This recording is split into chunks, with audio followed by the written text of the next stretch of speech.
Well, for those of you who are coming in now, we represent the International Coalition of Sites of Conscience, and this is a network of now nearly 250 different places of memory in 45 different countries that all share a commitment to using the histories of their sites to address the contemporary issues that remain in their communities.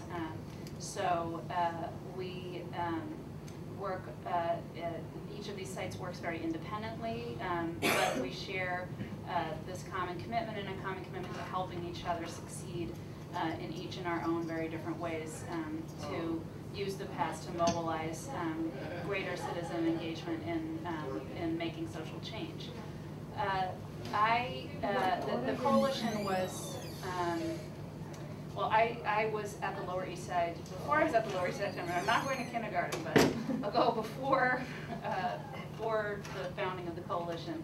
I was working on the Lower East Side in both, in two sort of parallel and what I thought were completely distinct areas. One was a lot of community organizing around housing issues, and the other was in remembering histories of neighborhood places.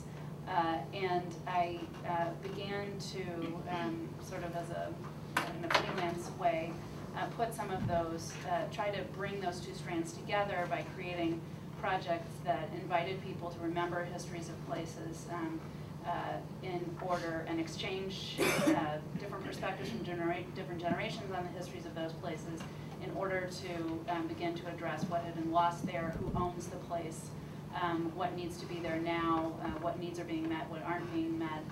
So all the issues that were being dealt with in the sort of sphere of organizing around housing issues.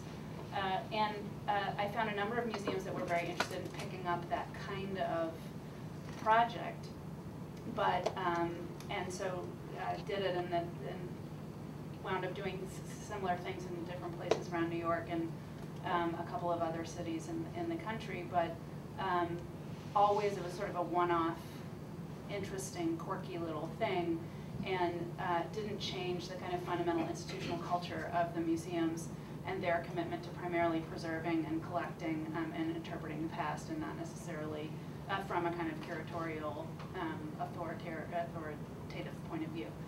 But the Lower East Side Tenement Museum was one of the places that kept hiring me to do little projects like that that seemed to have a commitment to thinking about what they were there for in a more fundamental way. And so they eventually, I started working there as Vice President of Interpretation to develop exhibits and programs that use the histories of the families who lived in this 1863 tenement building to start raising challenging questions about immigration and housing and social welfare in the neighborhood now. And because that work was, although it seemed very obvious and really not that out of the ordinary to us, it received very little support, either from the funding community, from even the museum colleagues, and also even for people who were particularly engaged in those issues. Everybody thought that it was telling us that it wasn't the proper role of a museum to be using history, or in the question, where did she go? You were asking, you have glasses on, so now I got confused. To be sort of, you know, using history as that kind of a resource. But we were sure that there were other places around the country and around the world that shared that mission and were doing that work. So the then president of the Tenement Museum and I reached out in a very unscientific way across the world to try and to ask whether any other museums felt that it was their core mission to use their histories to open new kinds of dialogue and active engagement in contemporary issues. And received in 1999 very few replies, actually, but they were incredibly interesting ones.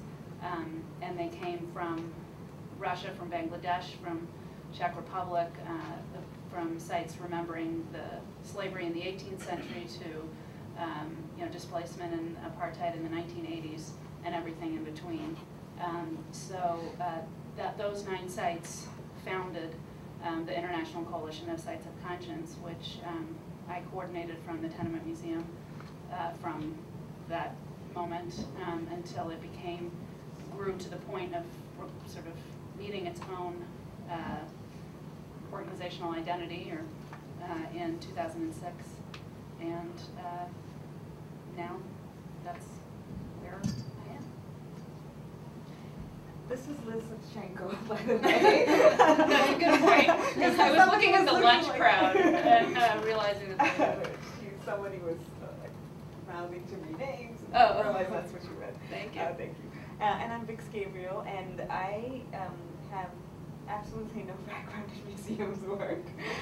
Which is what the best people have.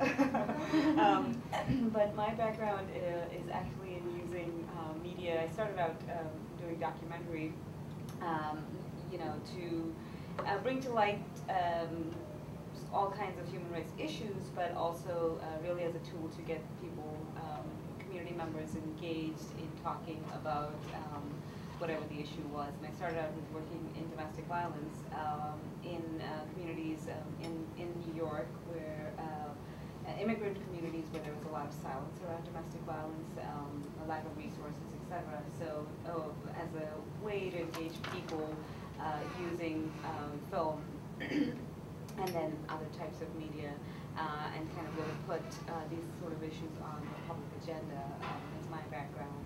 And really just fell into the memory work as a way in. And I think, you know, in a way it's a fascinating area for us, because memory, museums, arts and culture, and human rights really kind of come together and collide and enhance each other through the work of sites of conscience. Okay, great. I mean, they've heard from us before, so did you have something you wanted to show the group? Oh, right. Okay, yes. I don't know why I thought I was like lots of other people. So for the lunch crowd, there'll be a little repetition, but that's always good. Repetition is good, because otherwise, at least for me, if I don't hear something 5 times, then I forget. What I'd like to share with you is a little bit about the coalition and sites of conscience and the idea of that, but really in order to set up talking to you about a new project that we've just started to raise public awareness about the century-long history of the US Naval Station at Guantanamo Bay. And I'll tell you right now, I have an agenda, and that is to inspire all of you to really conduct your own oral history projects around this particular story, because it's something that we feel is really needed, and it's a great opportunity for us to get a chance to talk to people who are so experienced in this area. So that will be my final plug at the end. We have 2 great interns who've been working on this project here who can talk to you about their experience, if that's a way that you'd like to come in.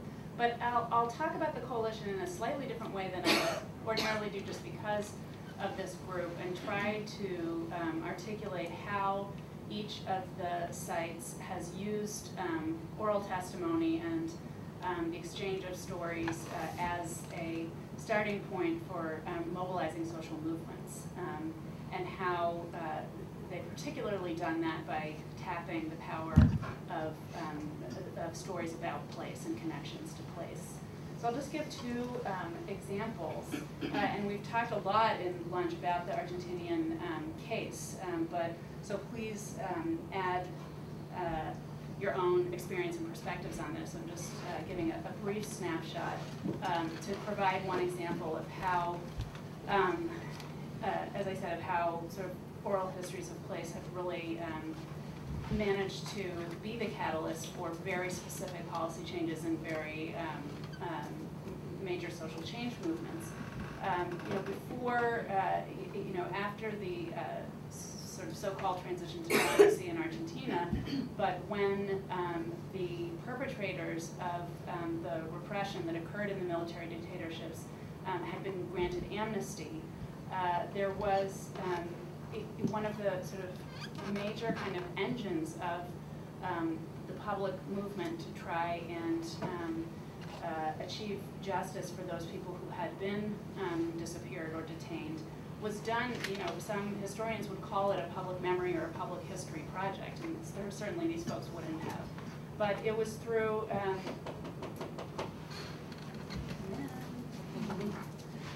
a whole of projects to kind of claim,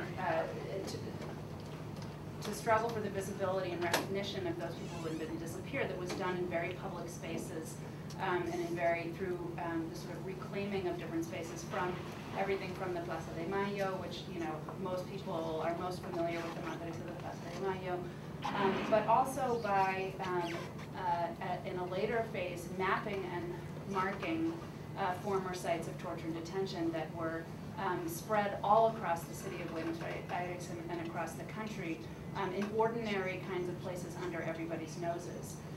And these, in the absence of any official inquiry, initially were done through kind of informal, community-based oral history or oral testimony collection. And at the time, again, these were not sort of official, collected in a sort of official way, but nevertheless, many of these led to the uncovering, like the insert that you, oh, this is really hard to see, isn't it?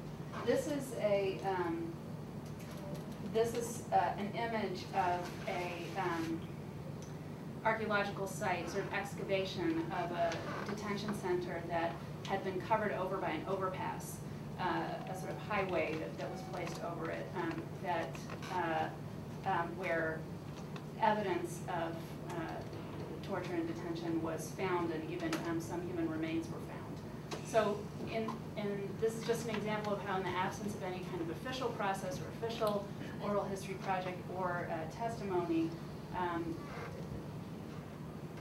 this kind of informal oral history can lead to actual uncovering of evidence that then, when the amnesty laws were overturned and when prosecutions actually began, became the very basis of these legal trials and an important body of legal evidence that was then used to do many other such excavations and really discover important sites across the country. But the work of Sites of Conscience don't stop there. Places like Memoria Abierta, which is this coalition of different human rights groups that were involved in this work all throughout the years of struggle, are now looking to make these stories relevant and useful to a new generation that may not know that much about the history, although it's so recent, but they're definitely feeling its legacies in different ways, through police brutality, through a kind of authoritarian culture in schools, and through a whole host of other kind of unanswered questions about their parentage and other legacies, again, of a culture of torture and impunity. So they're using these oral testimonies, again, that were taken so long ago, as the starting point for dialogue around what kinds of experiences these kids are seeing similar in their own environments today, and what they can do about it. So this is an example of, again, how these testimonies and testimonies about place can fire social movements at a whole variety of stages of political change, from during periods of real repression to making a major policy change, to sustaining that change through building a culture of human rights among a new generation. Another example is the District 6 Museum in Cape Town, which a lot of Americans have visited and a lot of people are familiar with, but this was a neighborhood in Cape Town that was razed to the ground to make way for a whites-only district. And the members of this community, lost their homes, their schools, their businesses, and were scattered to townships all across the outskirts of Cape Town.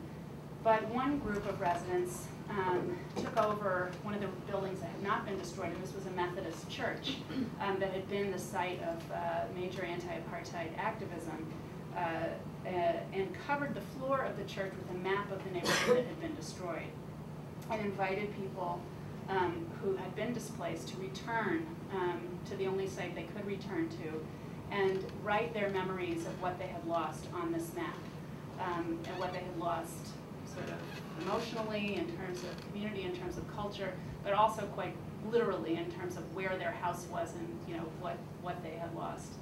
And this experience of coming together and reconnecting with people who had shared the same losses wound up being the real engine and foundation for a successful land reparations movement that in which, again, some of the claims, although most of these were more, a sort of more emotional testimony, they also began to serve as real claims for who had owned what property and who had lost what property, that became part of this movement after the end of apartheid to get people's land back who had been destroyed. And one of the courts that actually granted the title to the land back to those people who had been displaced was held at what became the District 6 Museum and was held right on the map. So another example of how storytelling and exchange of stories has really led to a major social movement and real quantifiable change.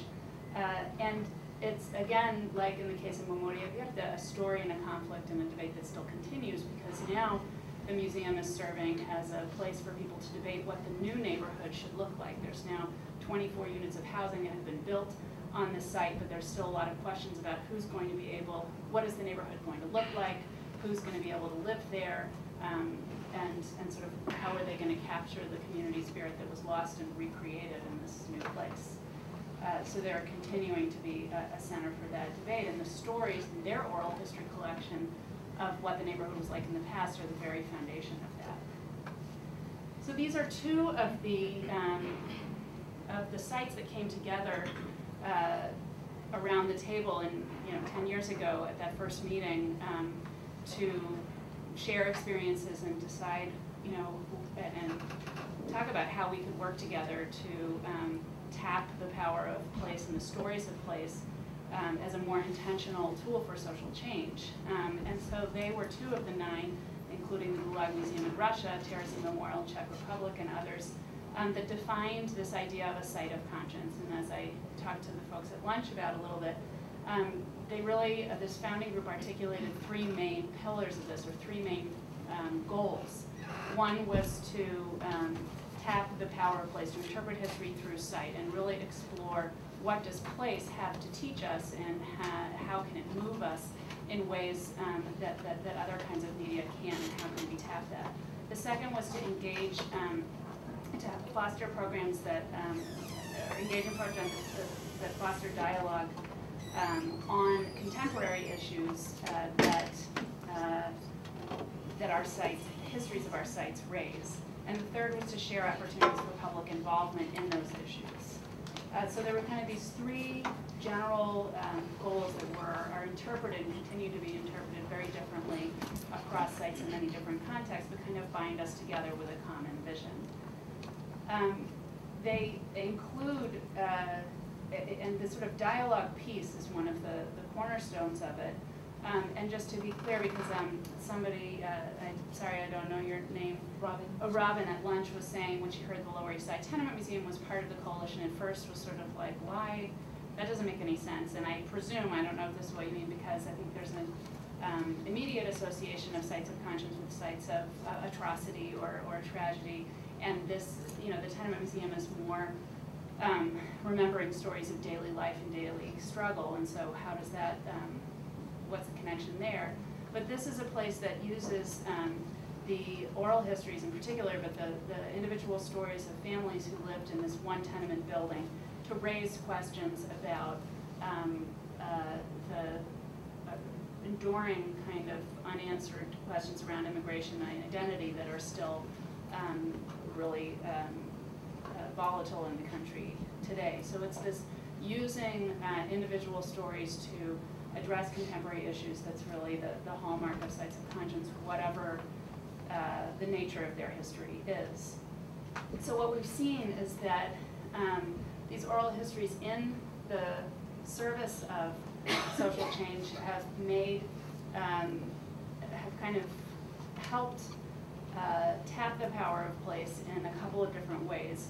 One, in the case of Argentina, and also in District 6, it's people's stories that have identified places that have been wiped off the map in some way. And in some cases, they have been then the foundation for legal evidence or legal cases that have been built. And in fact, there was a judge in Argentina that had set an interesting precedent where he built, and in most cases, investigating disappearances were built around events. And he actually tried and structured a whole investigation around a place and brought survivors of that place back to it to give their testimonies and really organized his whole investigation around this one site, and found that that was enabled him to uncover a lot more connections and evidence than he was able to do otherwise. These stories also help when you stumble upon a place that's partially destroyed or has been neglected, to help reimagine and recreate what that place was like, which is very important for understanding what it is that we need to learn from it. And then most importantly for Sites of Conscience, they try to use people's stories and to tap into what the questions are that the place poses for us today, and really use those stories as a catalyst for open debate on those questions. So these are the ways that I think these sites are really trying to use these histories. So that was all just to give you a little bit of example of how we've worked to date, and what these sites are about, and what are some of the issues that they wrestle with. Because all of this is now being brought to bear on a new project that we're working on to tap the power and the lessons of a new place to really open new kinds of debate and mobilize action. We were talking a little bit about this at lunch, but again, that the sites in the coalition have tremendous amounts of experience helping people to recognize places that have been wiped off the map, either because they have literally been destroyed or because they've been repressed or sort of hidden, deliberately hidden from view. And this is the kind of crowning example of that. So our next place to tackle is the US Naval Station at Guantanamo Bay. And a lot of people, the place, even the physical location of it is something that many people are not very connected to, but it is located in the eastern tip of Cuba. And it has been a really fundamental, although invisible part of American politics and policy, not just in the last 10 years, but for about a century before that. So since 1903, and I think these layers of barbed wire really sort of illustrate that, Guantanamo has been used and reused to detain a whole host of different types of people who have been perceived to be threats to the United States. And it has been closed many times before, only to be reopened for a different purpose. And in all of these openings and closings and debates about openings and closings, throughout all of this, it has come to represent a wide range of experiences for hundreds of thousands of different people who have spent time there. Some have spent time there as a workplace. For some, it's been a place to call home. For others, it's been a beacon of freedom. And of course, for others, it's been a life of confinement. So all of these varied stories and this long history has really led us to ask, you know, when has Guantanamo been closed before, and when has it been reopened? Who and what did we forget in this process, and why is it that we should remember? So that's kind of what's binding us together.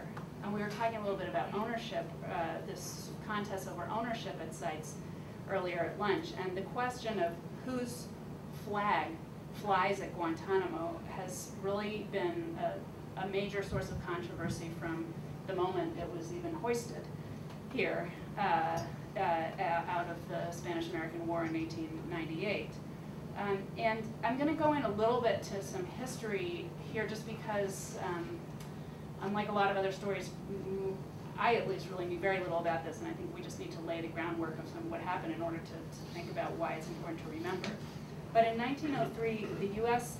Signed a lease with Cuba coming out of the war that maintained Cuba's total sovereignty over this territory, meaning that the bay, you know, this part of the bay would remain Cuban soil, but it gave the U.S. total jurisdiction, which meant that the U.S. could act there as it wanted with no interference from Cuba or anyone else. So that unique sort of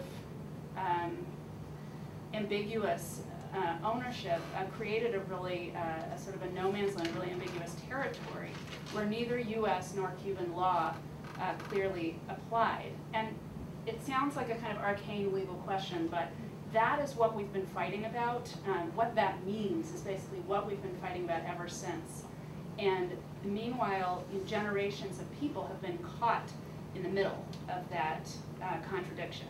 And their stories are what provide, I think, critical insight into the very peculiar nature of this place, why it came to be used as it did in the last 10 years, and our kind of intimate relationship with it, that it isn't just recently that this came to be a part of us, but so for that reason, I think these stories help us to imagine what our future could be there and get us more involved in what it should be there. So I'll give just really brief snapshots of some of the, I think over 60, although every day Bix finds something new, and our team finds something new. The stories that we've discovered that I hope could be the starting points for oral histories that any of you do. But taking the case of Pat Duffy and her dad to start with, Pat Duffy's dad was one of thousands and thousands of Cubans who came to work on the base every day in the 1940s and 50s. And they passed freely back and forth through a sort of small gate, from outside the base onto the base. But after the Cuban Revolution, workers became sort of suspect or potential threats to national security, potential kind of communist spies. And that was kind of an undercurrent that was changing the culture of the base. And so base officials gave workers a very difficult choice.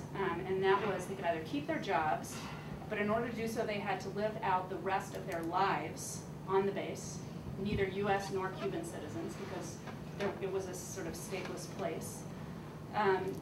And so Pat Duffy was 5 years old in 1960 when her father left home, made that choice, and left home for the base, leaving Pat and her mom on the other side of a massive, kind of really barricaded new fence that divided very sharply the base from Cuba.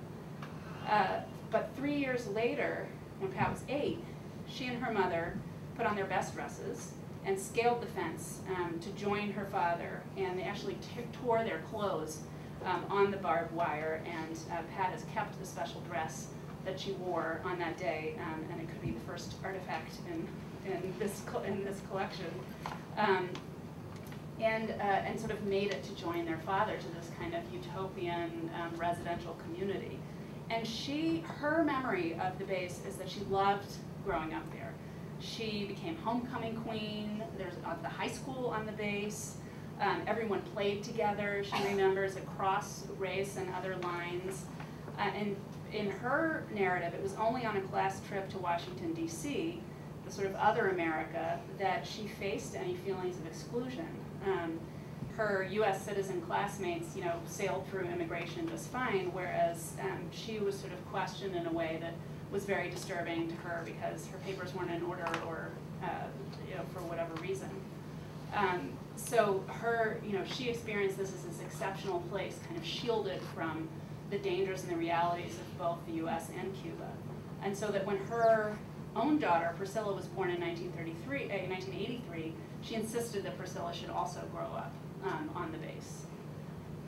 But in the 1990s, as the threat of communism subsided, which was the very sort of threat that made Pat's sheltered life possible, a new threat appeared that transformed Guantanamo one more time. And that was a huge influx of refugees, sort of almost simultaneously from Haiti and Cuba. And they were actually on their way to the U.S. mainland in makeshift boats, but both sort of in succession, George Bush Sr. and then later Bill Clinton, feared that this massive influx of people would cause too great a sort of political uproar in the U.S. to be handled using existing immigration laws. So rather than allowing these folks to enter the U.S. as anyone else would be able to, particularly asylum seekers, they interdicted the refugees at sea, contrary to our laws at the time and brought them to this in-between territory of Guantanamo as a space where they could deal with them as a political threat rather than using the existing laws that would have applied had they made it to the mainland in the US. So there was this long period of kind of deciding their fate in this no man's land. So one story is Yolanda Jean, who was one of the thousands of refugees that was housed in these massive tent cities that were set up as sort of makeshift tent cities on the island. She was banned from entry to the US for being HIV positive, but was also had legitimate asylum case, so she couldn't return to Haiti as her life was in danger. She really didn't want to return to Haiti as her life was in danger. And she became a spokesperson for hundreds of others who were in her situation, who were kind of not allowed into the US because of their HIV status and not able to return to Haiti because of their asylum status.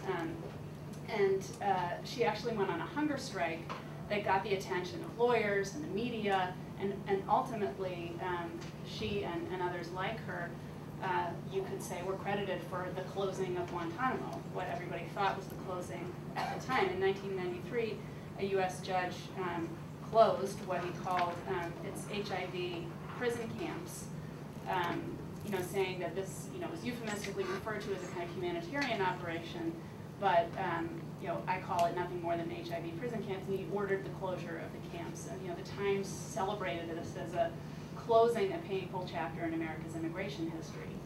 But almost immediately after this was all kind of happening at the same time, there were still 30,000 Cuban refugees detained, as a whole different trajectory on the site, in their own tent cities that were existing side by side for a time. And Pablo, yeah. I'm sorry. What did they do with the Haitians when they closed the camp? Well, Bix can tell you a little bit more. A lot of the vast majority were repatriated, and so it was actually a small number. By the time it got to the point of closing, there was a very small number who were still there. As though this closing was really going to be an end to a practice of Guantanamo, of using Guantanamo as this place to kind of park people who we didn't want to deal with under our existing laws.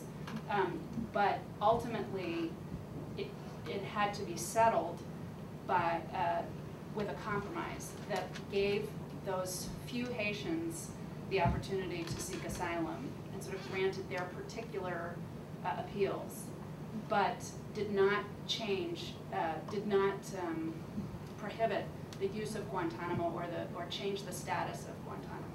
So that was a big disappointment, and I'm sure Michael Wagner's testimony talks about that in their collection.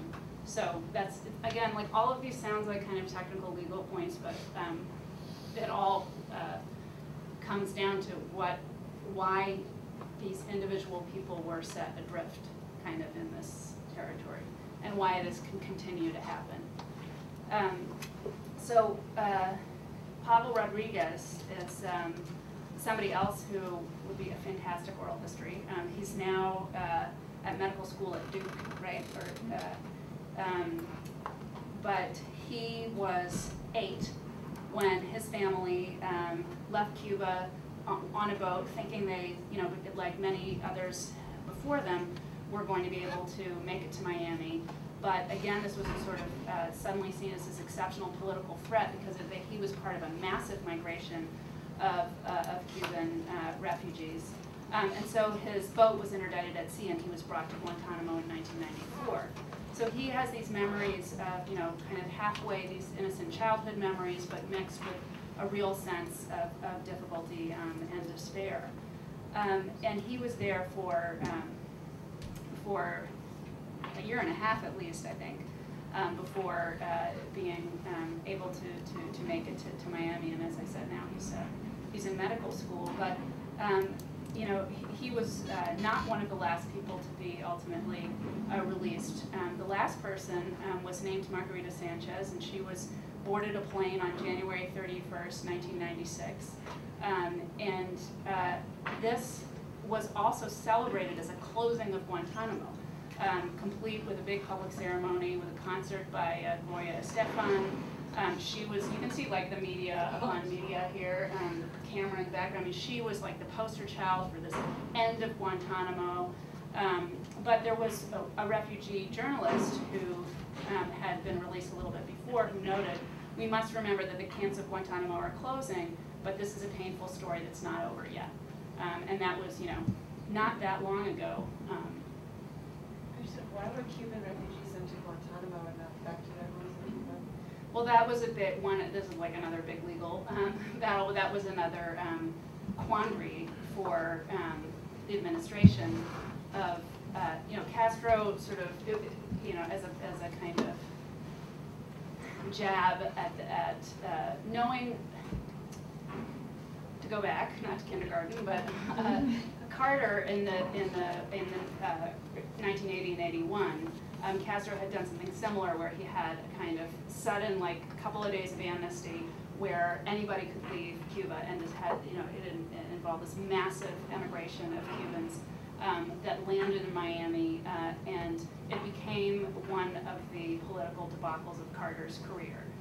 When Clinton, so then Castro did this again in, I guess, 93, and when Clinton heard of this, so everybody's, you know, 30,000 Cubans set off from Havana and elsewhere, you know, in their boats, and when Clinton heard of this, he said, I can't have another Carter on my hands. So what I'm going to do is stop them at sea and bring them to Guantanamo, and we'll kind of deal with this then.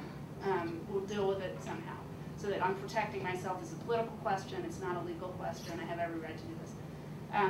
But nevertheless, of course, with the strong lobbying of Cuban Americans, he had also a lot of pressure not to repatriate the Cubans that were in Guantanamo because of what would happen to them if they tried to return to Cuba. So that's, you know, partly why this took so long to resolve, and he wound up just sort of letting people in dribs and drabs, so as not to have this like huge influx that had sort of, in his mind, caused so much trouble for Carter. I don't know whether there was, I think there was some number that were repatriated, but it was a small. Eventually, he had to change, ended up changing U.S. immigration policy towards Cuba, instituting what has become known as wet foot, dry foot. And of the Cubans at Guantanamo, roughly a little more than half were about to come into the U.S., and then the remainder were eventually sent back. Oh, okay. So that's a much bigger number. But part of this was like buying time to have to sort of thwart to the political. I mean, it's like putting people in a kind of invisible place and letting the news cycles kind of run their course, so that the kind of volatility of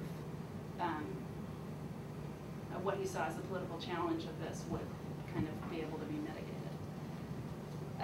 So then we come to the histories that I think you're much more familiar with, but just to let you know their relationship.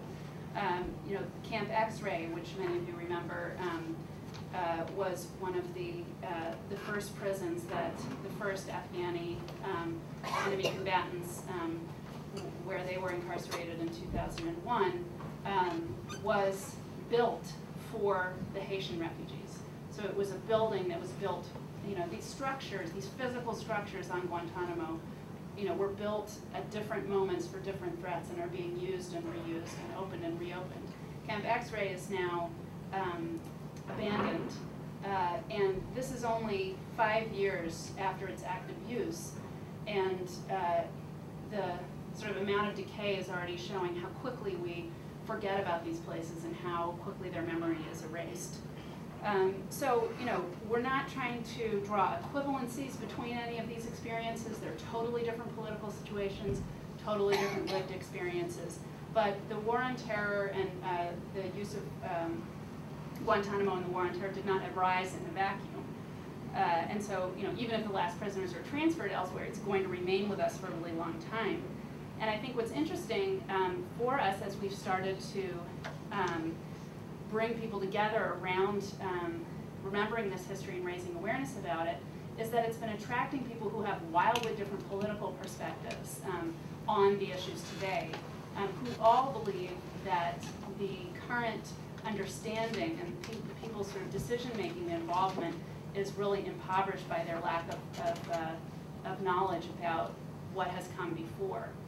So it's been, trying to get people remembering the history has been a way where we've been able to bring together some really interesting people to the table.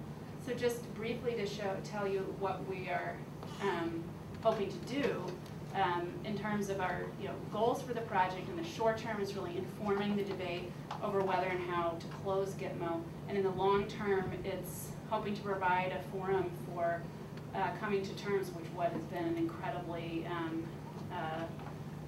not just difficult and divisive history, but a very traumatic set of events for individuals and for the country.